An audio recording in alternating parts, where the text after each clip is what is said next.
Magandang gabi, Luzon, Visayas at Mindanao. Narito na ang nagkakaisa at pinakamalawak na pagbabalita.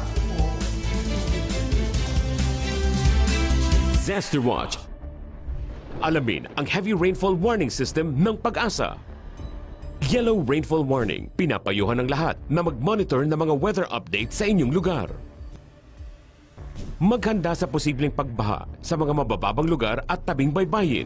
Orange rainfall warning.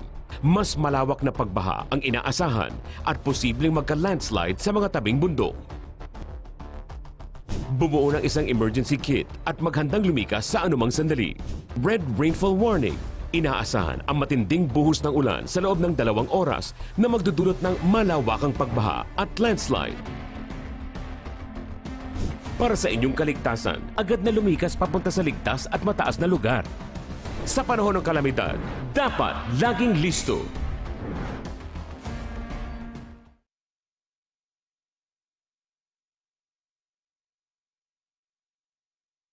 Roadwatch, iwas disgrasya tips sa kalsada. Eyes on the road, kaibigan.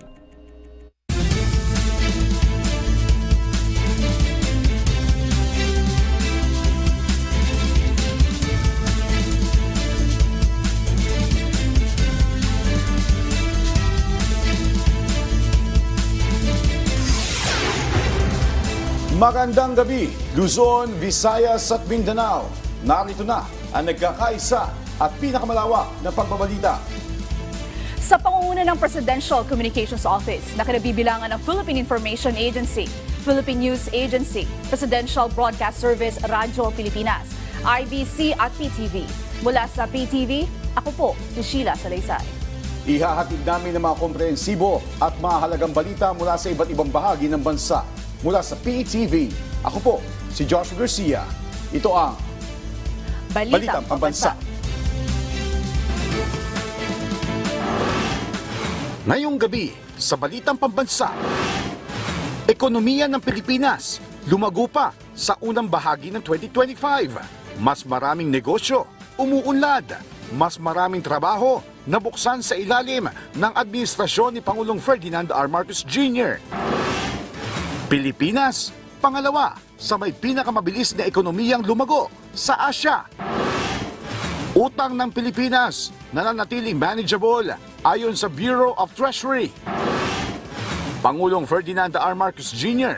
hinikayat ang mga overseas Filipino workers na bumoto sa Hatol ng Bayan 2025. Grupong Bayan nagsampa ng reklamo laban sa Prime Water. At mga Cardinal, may napili na kayang bagong Santo Papa? Ang update sa conclave, alamin. Una po sa ating mga balita, pumalo sa 5.4% ang paglago ng ekonomiya ng Pilipinas sa unang bahagi ng 2025. Nangangahulugan ito ng mas maraming negosyo, trabaho at Pilipinong may sapat na kita. Ang detalye sa Balitang Pambansa ni Christian Bascones ng PTV Manila. Lumago ang ekonomiya ng Pilipinas sa unang bahagi ng 2025. Mas maraming negosyo ang umunlad, mas maraming trabaho ang nabuksan, at mas maraming Pilipino ang nagkaroon ng sapat na kita. Ang 5.4% na paglago ng Gross Domestic Product o GDP ay nangangahulugang mas aktibong ekonomiya, mas maraming produkto at serbisyo, at mas malawak na oportunidad para sa lahat. Pumangalawa ang Pilipinas sa pinakamabilis lumago sa Asya, kapantay ng China, at mas mabilis kaysa Indonesia at Malaysia. Tumibay ang ekonomiya dahil sa sigla ng turismo, pagtaas ng consumer o domestic spending, at tuloy-tuloy na infrastruktura mula sa Build Better More program. Domestic demand remained a key pillar of growth, expanding by 6.7%, up from 5.4% in the previous quarter.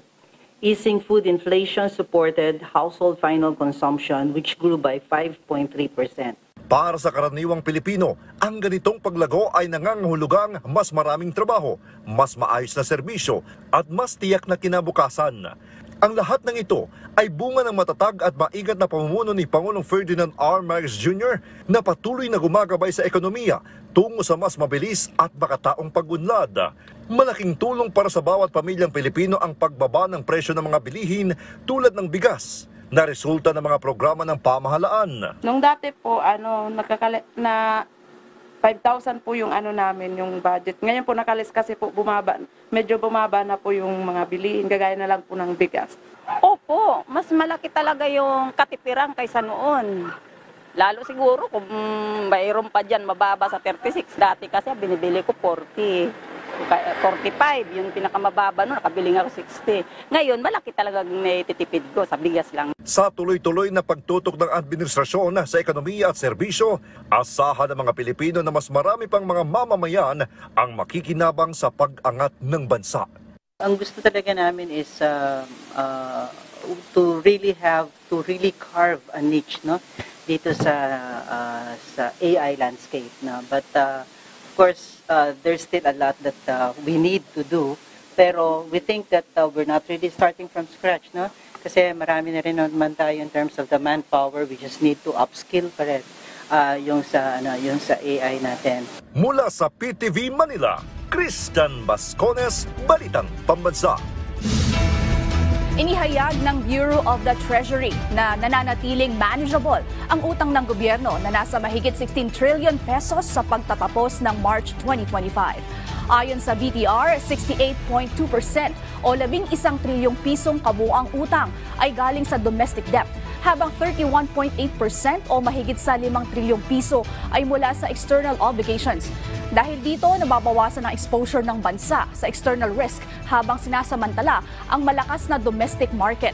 Sa kabila ng malaking utang na minana ng administrasyon mula sa pandemya, giit ng BTR, lumalago ang ekonomiya ng mas mabilis kaysa sa utang na isang senyales na kaya pa itong bayaran. Na ipagpapatuloy rin ang priority programs ng pamahalaan ng walang dagdag na buwis. Plano ng gobyernong pababain pa ang debt-to-GDP ratio sa 56.9% pagsapit ng 2028 mula sa 60.7% noong 2024. Dagdag ng BTR, nananatiling mataas ang kumpiyansa ng investors na makikita sa patuloy na demand para sa Philippine bonds. Makabibili na rin ng tig 20 pesos kada kilong bigas ang overseas Filipino workers at kanilang pamilya. Ang detalye sa Balitang Pambansa ni Bien Manalo ng PTV Manila. Sisimulan na ng Department of Migrant Workers ang pagbibenta ng 20 pesos ng kada kilo ng bigas sa mga overseas Filipino worker at sa kanilang pamilya. Ayon kay DMW Secretary Hans Leo Kakdak, ito ay isang paraan ng Marcos Jr. Administration sa pagkilala sa natatanging kontribusyon ng mga tinaguriang bayani sa makabagong panahon, ang ating magigiting na OFW. Nakipagtulungan ang Migrant Workers Department sa Department of Agriculture para maisakatuparan ito. Mabibili ito sa kadiwa ng Pangulo sa DMW Central Office sa Mandaluyong City. Bukod sa pagbibenta ng 20 pesos ng kada kilo ng bigas, nagkaroon din ng kolaborasyon ng DMW sa Agriculture Department sa paghahatid ng comprehensive support at technical assistance sa mga tinatawag na OFW agripreneurs. Ito ay bahagi ng Entrepreneurship Development Initiative ng ahensya sa ilalim yan ng National Reintegration Program. Ipinunto rin ni Secretary Kakdak ang kahalagahan ng sektor ng agrikultura para sa mga OFW na nais magtayo ng sarili nilang negosyo. Malaking bagay din aniya ang pagtutulungan ng DMW at DA sa pagsusulong ng agribusiness sa pagkamita ng matatag, maginhawa at panatag na buhay ng bawat OFW at ng kanilang pamilya. Samantala, ikinalugod naman ng Department of Migrant Workers ang pagkakaalis ng Pilipinas sa Financial Action Task Force Grey List. Makatutulong nila ito na mapababa ang remittances fees ng mga OFW at masiguro na ligtas ang anumang financial transactions sa pamamagitan ng whole of government approach. Mula sa PTV Manila, Bien Manalo, Balitang Pambansa. Tumaas ng 11.8% ang kabuuang pautang mula sa mga bangko nitong Marso 2025. Ayon yan sa Bangko Sentral ng Pilipinas. Bagamat bumaba mula sa 12.2% noong Pebrero, nananatiling malakas ang lending activity. Senyales na lumalakas na ekonomiya. Umabot naman sa 12.3% ang pautang sa mga residente o local entities, habang bumaba ng 5.6% ang sa non-residents o mga nakabase sa ibang bansa. Sumirit naman ng 23.6% ang consumer lending dahil sa credit o credit card, auto at salary loans. Tumaas din 6.1% ang domestic liquidity o M3 na umabot sa 18.2 trillion pesos. Mas maraming perang umiikot sa bangko, negosyo at mamamayan. Ayon sa BSP, mananatiling mababa ang presyo ng bilihin at balanse ang daloy ng pera para sa matatag na ekonomiya.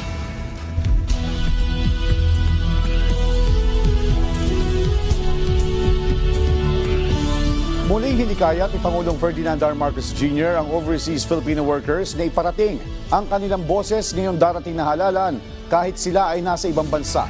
Ang detalye sa Balitang Pambansa ni Kenneth Pasyente ng PTV Manila. 16 na taon nang nagtatrabaho bilang domestic helper sa Hong Kong si Sisti. Pero kahit wala sa bansa tuwing sasapit ang hatol ng bayan, sinisigurado niya na makaboboto pa rin siya sa pamamagitan ng overseas voting. Katunayan, nakaboto na siya noong April 17. Sa una, medyo mahirap makapasok sa online voting. Mas gusto ko pa rin yung dati na doon sa bayanihan bumoto. Mas madali para sa mga OFW. Isa lamang si Sisti sa milyon-milyong mga OFW na naitataong wala sa Pilipinas tuwing botohan. Kaya mismong si Pangulong Ferdinand R. Marcos Jr. na ang nangumbinsi sa kanila na bumoto ngayong midterm elections. Sa mensahe ng Pangulo, binigyang diin niya na nagpapatuloy ang overseas voting kaya marapat lamang na kunin na ang pagkakataong ito. Gate niya na ito ang panahong nagpapakita na nasa publiko ang kapangyarihan para sa mas magandang kinabukasan ng Pilipinas. Nakaboto na ba kayo? Tuloy-tuloy po ang overseas voting para sa halalan 2025. Ito po ang inyong pagkakataon na makilahok sa kinabukasan ng ating bayan. Hindi na rin anya kailangan pang mag-alala ng mga OFW dahil sa mas pinadaling proseso ng overseas voting. Ngayon, mas madali na ang pagboto. Kahit nasaan kayo sa mundo, hindi na kailangan pumila o bumiyahe. Sa pamamagitan ng online voting, may papahayag ninyo ang inyong boses na mabilis, ligtas at maayos. Binigyang diin ng punong ehekutibo na paraan ng pagboto para mas maiparating ng mga Pilipino ang kanilang boses kahit sila ay nasa ibang bansa. Gamitin natin ang karapatang ito. Piliin natin ang kandidatong may malasakit, kakayahan at may panindigan. Sa tamang pagpili, sama-sama natin bubuuin ang bagong Pilipinas. Opisyal na nagsimula ang overseas voting noong April 13. Tatagal ito hanggang alas 7 ng gabi sa Mayo 12, kasabay ng pagtatapos ng botohan sa Pilipinas. Mula PTV Manila, Kenneth Pasyente, Balitang Pambansa. Isa pang kandidato sa Hatol ng Bayan 2025 ang diniskwalipika ng Commission on Elections. Samantala, ilang araw bago ang eleksyon, nasa dulo na ng preparasyon ang komisyon. Ang detalye sa Balitang Pambansa ni Luisa Erispe ng PTV Manila. Halos patapos na ang Commission on Elections sa paghahanda para sa Hatol ng Bayan 2025. Katunayan, ang mga automated counting machines, 99% na umanong tapos sa final testing and sealing. Ibig sabihin, unti-unti nang napaplansya ang lahat ng gagamitin sa eleksyon. Kuya, 99% na po as of kagabi ang lahat ng nakapag-final testing and sealing sa buong Pilipinas sa 94,000 na presinto meron po tayo. Tiniyak din ng COMELEC, walang magiging aberya kahit sa mga linya ng kuryente sa halalan. Nakipag-usap na sila sa Department of Energy at siniguro na sa komisyon walang brownout sa buong bansa sa eleksyon. Kung meron man, may mga baterya umano ang ACMs. At ginagarantiya sa atin ng Department of Energy, walang parte ng ating bansa ang mawawala ng kuryente sa araw ng eleksyon. May mga kaunting inaayos na lang naman ang COMELEC tulad ng pag-atras ng 30 electoral boards mula sa BARM at Cotabato dahil may sakit umano o kaya ay kamag-anak ng mga kandidato. Pero sasaluhin na ito ng mga tauhan ng Philippine National Police. Cotabato, 10 at ibang parte ng Bangsamoro, 20 sapagkat related sila o kung hindi man may karamdaman kaya hindi sila makakapaglingkod. At dahil dito, pumasok na po yung plan B natin which is gumagamit at gagamit tayo ng mga PNP personnel na pamalit doon sa mga electoral board members na hindi po makapag-serve. May paalala naman ng COMELEC sa mga kandidato ngayong 4 na araw na lang bago ang botohan. Hanggang May 10 o sa Sabado na lang ang kampanyahan at sa May 11, simula na rin ang liquor ban. Sana din sa pagboto ng mga kandidato, huwag nang mag-ikot sa mga eskwelahan. Kung maaari, diretso na sa labas ng voting centers. Bawal din ang pamamahagi ng sample ballots sa eskwelahan dahil posibleng pasok yan sa vote buying. Samantala, ngayong araw, may isang kandidato naman ang diniskwalipikan ng COMELEC 2nd Division ay ito ay si Christian Ian Sia dahil sa discriminatory remarks nito noong kampanya. Maaari pa namang umapela si Sia, pero ang party list organization na Pilipinas Babangon Muli o PBBM Party List, COMELEC unbanked na ang nagkansila ng kanilang accreditation. Sakaling magkaroon ng boto sa eleksyon, ituturing na itong stray votes. May 450 pa namang kaso ng vote buying at 26 na kaso ng Task Force SAFE ang nakatakdang resolbahin ng COMELEC. Mula sa PTV Manila, Luisa Erispe, Balitang Pambansa. Pina-activate na ng PNP Region 5 ang mga local media action center sa Bicol Region para labanan ang pagkalat ng maling impormasyon tungkol sa Hatol ng Bayan 2025. Ang detalye sa Balitang Pambansa ni Gary Carillo ng Radyo Pilipinas Albay. Sa layuning labanan ng pagkalat ng maling impormasyon ngayong Hatol ng Bayan 2025, opisyal nang inilunsad ng Police Regional Office 5 ang Regional Media Action Center o RMAC sa Camp Simeon Ola, Legazpi City. Magsisilbing sentro ng komunikasyon at impormasyon sa pagitan ng PNP Bicol, mga ahensya ng pamahalaan at media ang naturang action center. Kasunod ng utos ni Pangulong Ferdinand Marcos Jr. na tiyaking payapa at ligtas ang eleksyon. Kaya nga in-establish natin ito para directly makakuha kayo sa amin ng mga data and statistic na galing mismo sa amin. That's why co-located siya sa REMAC para mas madali yung pag-gather natin ng info. And kung may mga inquiries tayo sa kanila, mas madali po. Layunin ng RMAC na maging mabilis na daluyan ng impormasyon sa mga lehitimong balita kaugnay ng 2025 midterm elections hanggang sa May 18. Maglalabas din ito ng critical incident reports sa Presidential Task Force on Media Security para sa mga insidente laban sa media. Doon lang sila sa legit na mga platforms like yung mga media natin. Kilalanin, huwag lang tayong maniniwala yung mga nababasa o na nakikita natin. So check yung legitimacy ng mga platforms na nagpo-post ng mga information. Samantala, inatasan ng lahat ng public information offices sa bawat probinsya sa Bicol Region na i-activate na rin ang kanilang mga local media action center upang mapabilis ang pag-uulat at monitoring sa kanilang lugar. Sa ngayon, naka-full alert na ang buong PRO 5 para sa Hatol ng Bayan 2025. Mula sa Radyo Pilipinas Albay, Gary Carillo para sa Balitang Pambansa.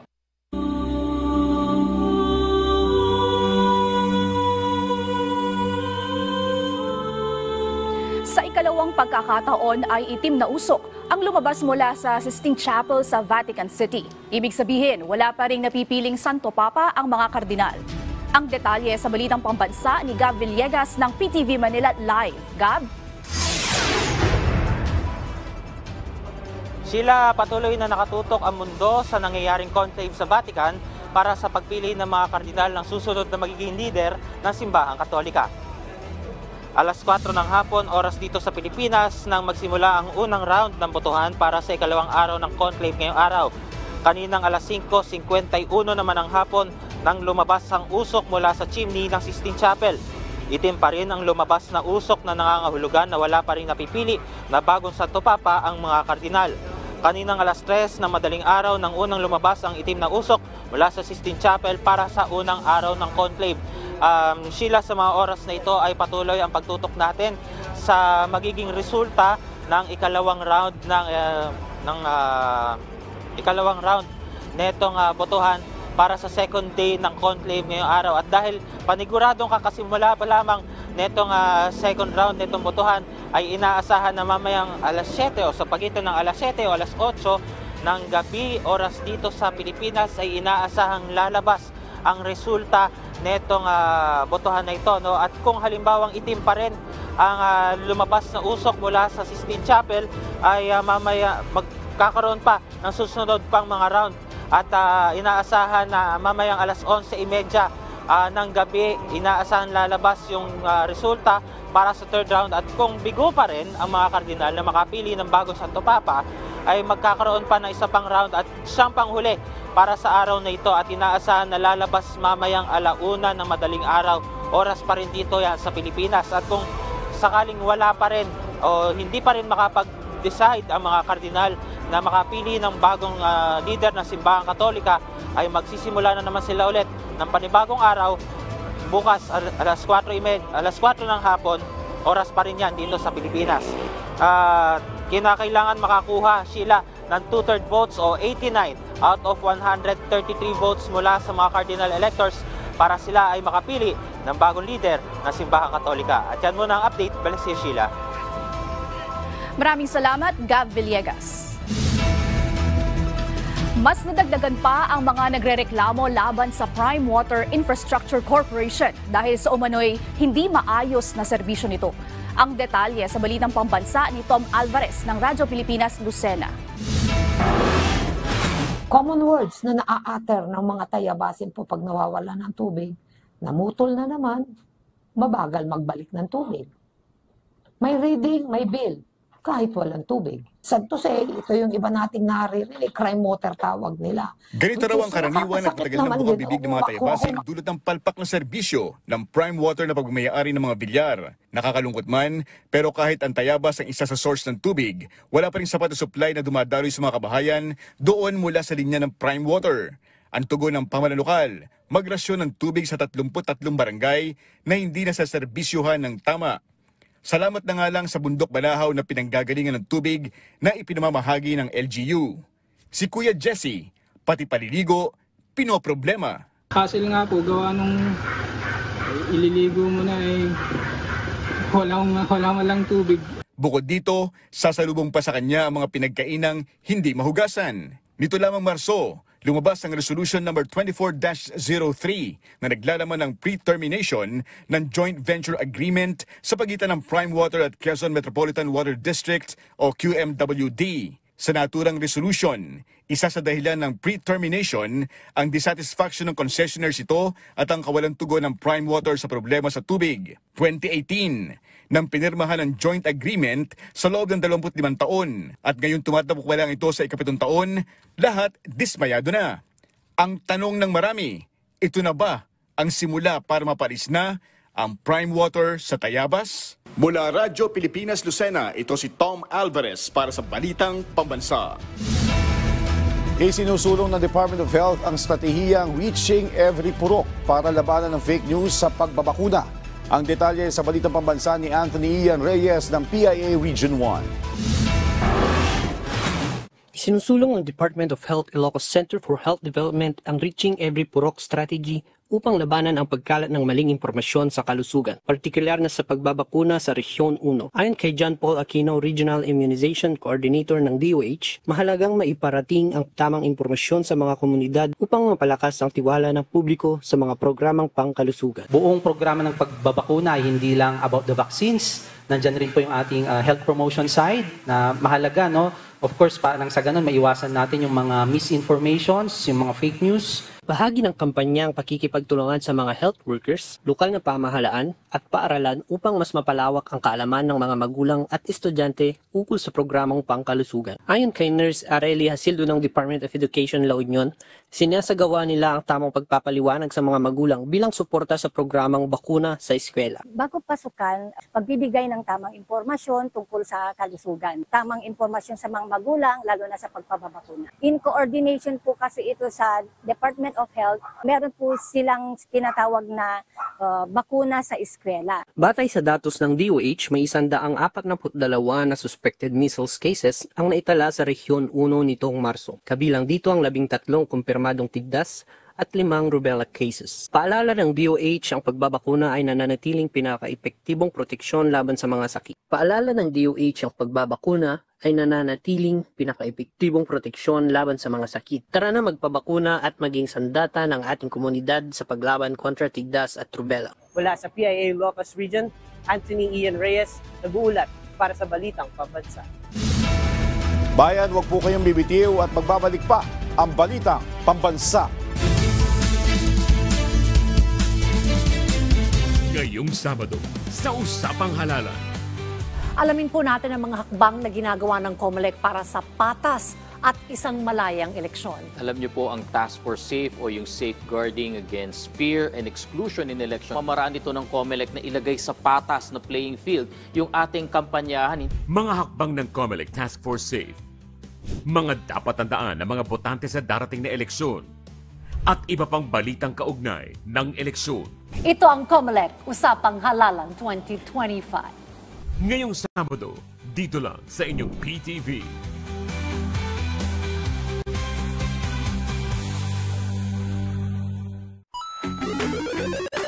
Is it a yes or a no?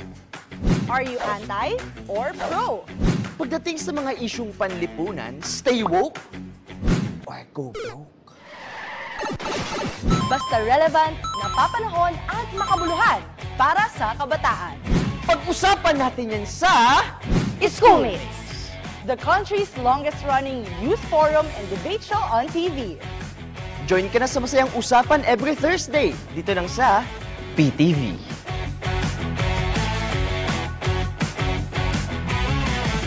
Disaster Watch.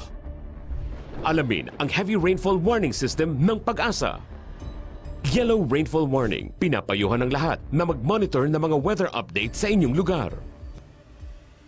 Maghanda sa posibleng pagbaha sa mga mabababang lugar at tabing baybayin.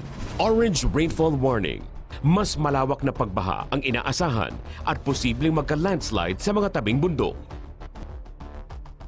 Bumuo ng isang emergency kit at maghandang lumikas sa anumang sandali. Red rainfall warning, inaasahan ang matinding buhos ng ulan sa loob ng 2 oras na magdudulot ng malawakang pagbaha at landslide. Para sa inyong kaligtasan, agad na lumikas papunta sa ligtas at mataas na lugar. Sa panahon ng kalamidad, dapat laging listo.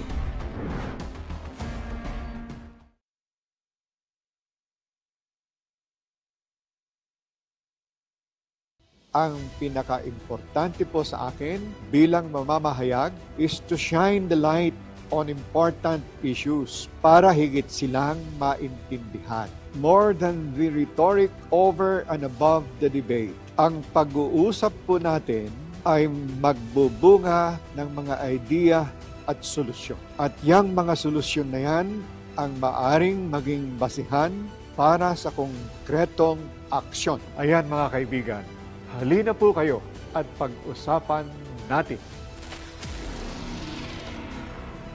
Tutukan tuwing Lunes at Huwebes alas 8 ng gabi. Dito lang sa PTV.